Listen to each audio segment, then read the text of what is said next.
Do you remember that gospel story in which Jesus gets engaged to be married? Yes? Is it in Matthew, Mark, Luke, or John? Anyone remember that story? Well, it's a story that the Munson family just read for us in John chapter 4. Meeting at a well is the biblical equivalent of all those meet-cute scenes in the Christmas Hallmark movies. Isaac and Rebekah meet at a well. Moses and Zipporah meet at a well. Yeah, meeting at a well is a way of saying that a wedding is about to happen. And anyone in the late first century or early second century hearing the Gospel of John read aloud for the first time probably would have had that possibility in the back of their mind when they heard this story. Is this the moment when Jesus meets his future spouse? Does Jesus end up getting married to this woman from Samaria? As it turns out, there was no wedding, but there was an encounter for the Samaritan woman that instilled in her a true sense of belonging. And I believe that this story has much to teach us about belonging and connection in this present moment of pandemic and public strife. What does it mean to belong? To have a true sense of belonging. Brene Brown, in her latest book, Atlas of the Heart, writes that true belonging is the spiritual practice of believing in and belonging to yourself so deeply that you can share your most authentic self with the world and find sacredness in both being a part of something and standing alone in the wilderness. True belonging doesn't require you to change who you are. It requires you to be who you are. Brene Brown tells a story of how she once asked a large group of 8th graders to break up into small groups and come up with the differences between fitting in and belonging. They wrote out the responses on poster-sized Post-it notes and displayed them around the room. One 8th grader wrote, "Belonging is being somewhere where you want to be and they want you. Fitting in is being somewhere you want to be, but they don't care one way or the other." Another 8th grader wrote that belonging is being accepted for you. Fitting in is being accepted for being like everyone else. And a third student put it very succinctly, "If I get to be me, I belong. If I have to be like you, I fit in." What about the Samaritan woman at the well? Do you think she fits in? Do you think she belongs? It's possible that she had tried to fit in, but I don't know if she had thought before that she belonged. One of the traditional interpretations of this story is that the reason that she had to go to the well by herself in the heat of the noonday sun was that because she had been ostracized by the other women in the village, everyone in the village, who would usually go to the well early in the morning or late at night. And preachers through the years have been particularly hard on this Samaritan woman at the well, making much of the fact that she's had 5 husbands and that the man she is currently with is not her husband. It's almost as if they believe that if they paint the Samaritan woman in the worst possible light, then it's an even greater testimony to the power that Jesus has to transform. Even John Calvin was particularly sexist and awful in how he portrayed the Samaritan woman at the well, and I'm not going to quote what he wrote. Suffice it to say that sometimes Calvin had this way of unintentionally reinforcing his own teachings about human depravity. In more recent times, the local preacher started singing "Looking for Love in All the Wrong Places" in the middle of the sermon, becoming the latest white male preacher to speculate about the details of the Samaritan woman's personal life, denigrating and sexualizing her in the process. We don't usually know what's really happening in someone else's life. That's true of the people that we live near and interact with all the time and perhaps ought to know. And it's especially true of a woman of a very different time and culture. A woman with 5 husbands in that time and place could have outlived 5 husbands. And if the man she is currently with is not her husband, it could be because she was forced into the household of her dead husband's brother, who still retained the right to not marry her if he chose not to.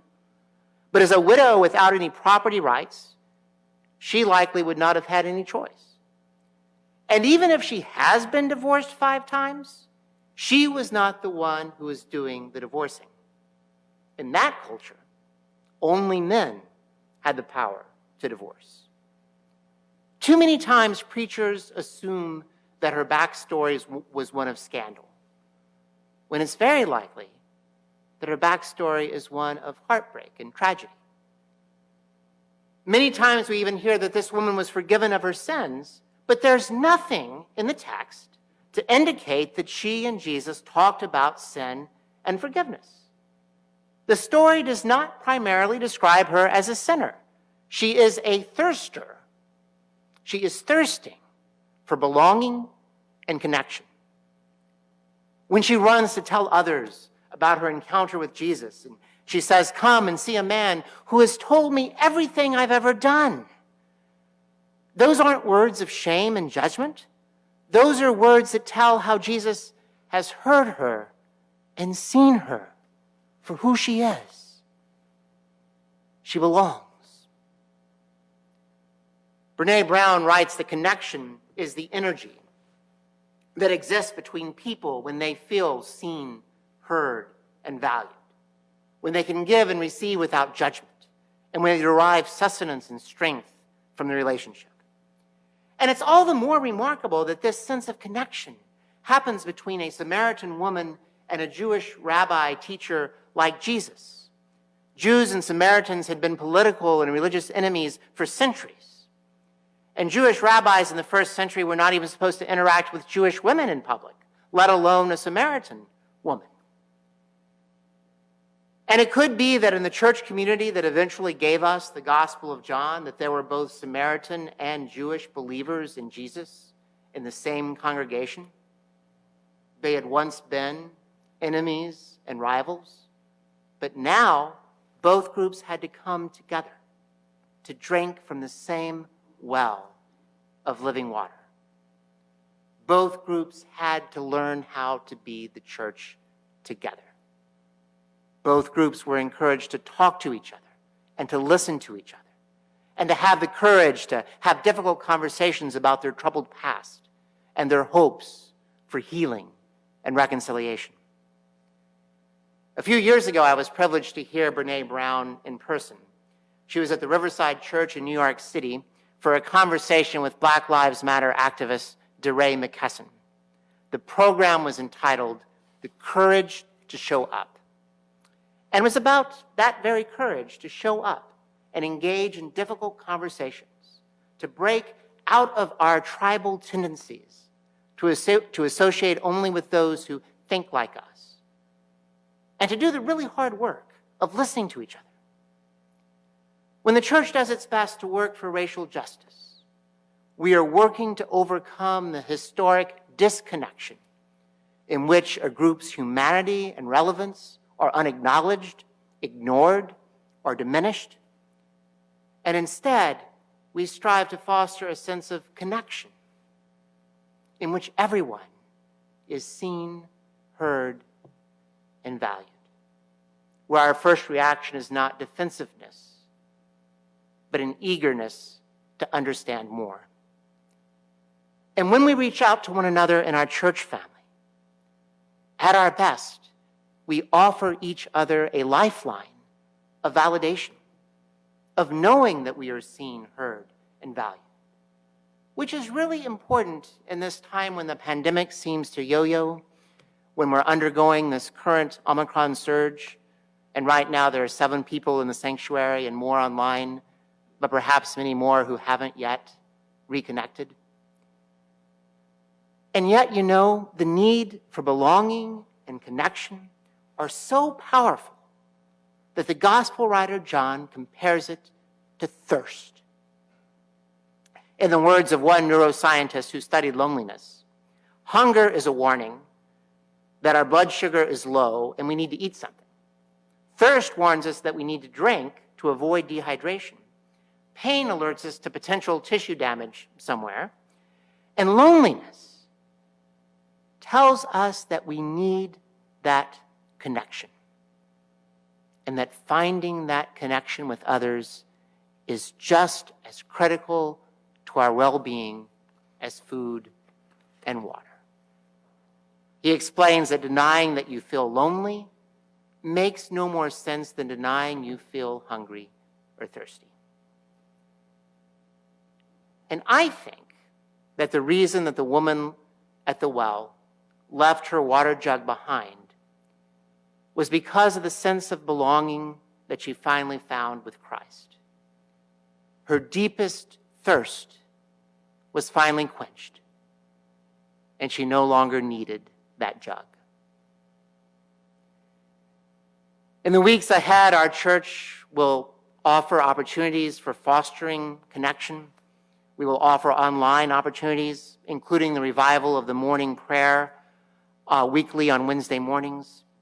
And as the COVID numbers go down, we hope to have fellowship events and service events, opportunities in which all generations can work together. You can find more details in the February Pres Notes going out next week and in the weekly emails. All of that is happening in the short term. We're going to do everything we can to foster connection online and in person. In the big picture, our calling is always, as a church, to foster that sense of belonging and connection. To paraphrase a minister friend of mine, when we encounter Jesus at a well of living water, we bring our whole, vulnerable, messy stories.